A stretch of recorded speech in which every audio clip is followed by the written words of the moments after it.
February 2022. Get ready. Start. இந்திய நாட்டின் தியாகிகள் அனைவருக்கும் என் வீர வணக்கம். கோட்டை கொத்தளத்தில் தேசிய கொடி ஏற்றும் வாய்ப்பை அளித்த மக்களுக்கு நன்றி. தமிழ்நாட்டு தியாகிகளின் மூச்சு காற்றை கொண்டு கட்டப்பட்டதுதான் இந்த நினைவு தூண். சுதந்திரத்திற்காக பாடுபட்ட தியாகிகள் வளமான தமிழகத்தை உருவாக்க நினைத்தார்கள். கொரோனா தொற்று ஏராளமான படிப்பினைகளை நமக்கு தந்துள்ளது. கொரோனா எதிர்ப்பு போரில் பங்காற்றிய மருத்துவர்கள், செவிலியர்கள், முன்கள பணியாளர்கள், அரசு ஊழியர்கள் அனைவரையும் பாராட்டுகிறேன். கொரோனாவால் வாழ்வாதாரம் பாதிக்கப்பட்ட மக்களுக்காக 4000 ரூபாய் 2 தவணைகளாக வழங்கப்பட்டது.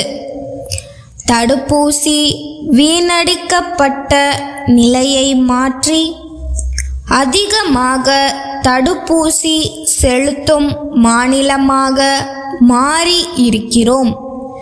பொது வாழ்க்கையில் 50 ஆண்டுகள் உழைத்த நான் தமிழக மக்களால் முதலமைச்சராக ஏற்று கொள்ளப்பட்டுள்ளேன் என்பது மகிழ்ச்சி அளிக்கிறது.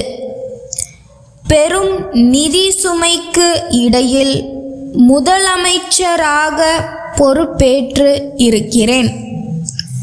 அரசின் பொருளாதாரமும் தனி மனிதர்களின் பொருளாதாரமும் தன்னிறைவு பெற்றதாக மாற வேண்டும்.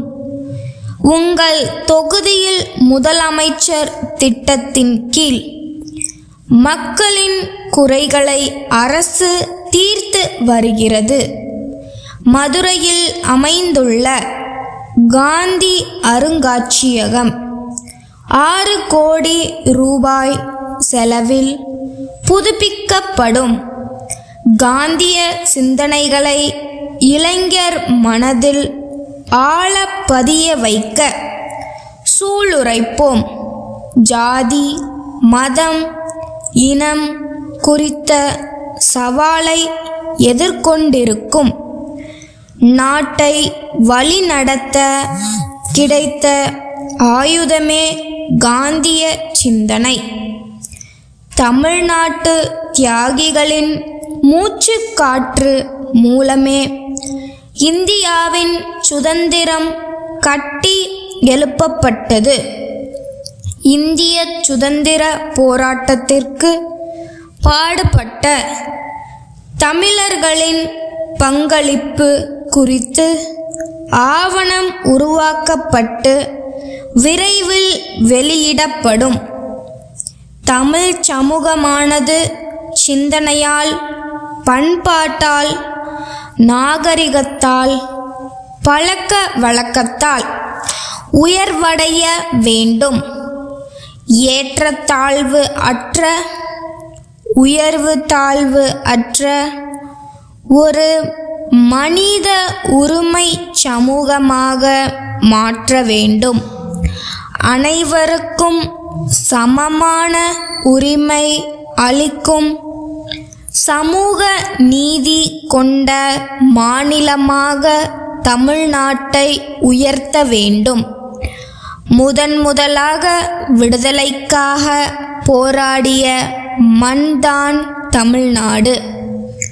விடுதலை போராட்டத்திற்கான விதை தமிழ்நாட்டில்தான் போடப்பட்டது.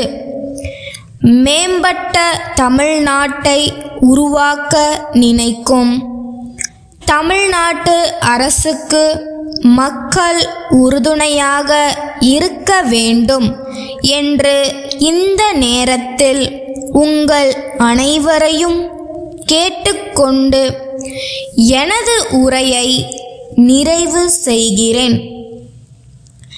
சேலம் முருகன் ஆடையகத்தின் மேலாளர், மதுரை வள்ளி ஆடைகள் விற்பனை நிலையத்தின் மேலாளருக்கு எழுதிய கடிதம். அன்புடையீர், தங்களுடைய 28 நவம்பர் 2021 நாளிட்ட கடிதம் கிடைக்கப் பெற்றோம். அதற்காக எங்களுடைய நன்றியை தெரிவித்துக் கொள்கிறோம். தற்போது புதிதாக சந்தைக்கு வந்துள்ள ஆடைகளை தங்களுக்கு அனுப்புமாறு கோரியதற்கிணங்க அவற்றை அனுப்ப தயாராக உள்ளோம்.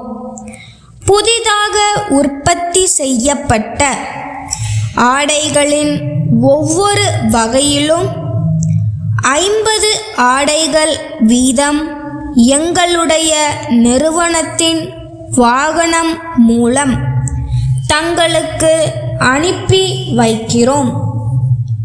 ஆடைகளை பெற்றுக்கொண்ட பின்னர் அதற்கான தொகையினை தங்களுக்கு ஆடைகளை ஒப்படைக்க வரும் எங்களுடைய பிரதிநிதியிடம் பணமாக அளிக்குமாறு அன்புடன் கேட்டுக்கொள்கிறோம்.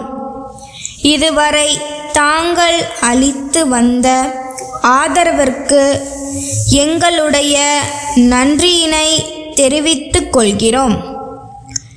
தொடர்ந்து நல்லாதரவை எதிர்பார்க்கிறோம். தங்கள் நம்பிக்கையுள்ள ஸ்டாப்.